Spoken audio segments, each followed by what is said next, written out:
네, 오늘은 2024년 1월 28일 주일입니다. 오늘 말씀은 마태복음 16장 21절에서 23절 말씀이고, 말씀 제목은 하나님의 일입니다. 오늘 말씀에서 예수님께서 죽으실 것을 미리 말씀하십니다.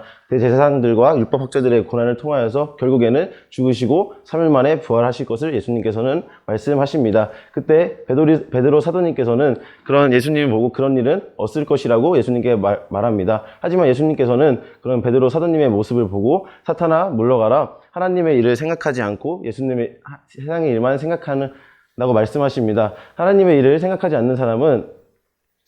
않아서 예수님께서 베드로 사도님에게 사탄이라고 말씀하신 것입니다.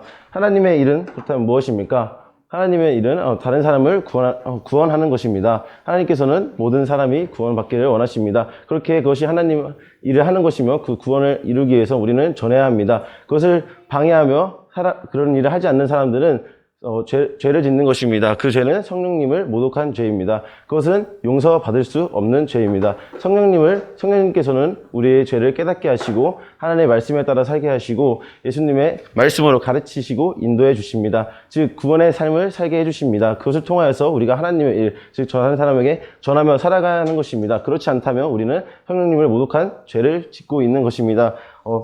대학교에서 만난 사람들을 보면 두 가지 부류가 있습니다. 이야기를 들어보면 죄를 짓지 말아야 된다. 그리고 또한 죄를 지어도 하나님께서 다 용서해 주신다는 사람들이 있습니다. 죄를 짓지 않아야 한다는 사람들의 이야기를 들어보면 말과 행동이 다른 것을 볼 수 있습니다. 하나님을 전해야지만 죄를 전하지 않는 그것부터가 이미 죄를 짓는 것이지만 전하지 않고 하나님께서 전하지 않고 죄를 짓지 말아야 된다고 말하고 있습니다. 즉 이처럼 말과 행동이 다른 것으로 이미 그 사람들은 성령님을 모독하는 죄를 짓고 있습니다. 두 번째로 죄를 지어도 하나님께서 다 용서해 준다는 사람들이 있습니다. 그런 사람들을 보면 이 사람들은 하나님 말씀, 성경 말씀도 읽지 않는 사람들입니다. 하나님께서 용서해 주신다라는 좋은 부분만 읽으면서 성령님을 모독한 죄, 즉 전하지 않는 그런 구원의 삶을 하지 않는 사람들은 하지 않는 모습을 보이며 이 사람들은 죄를 짓고 있습니다. 그 사람들은 성경도 읽지 않는 사람들입니다.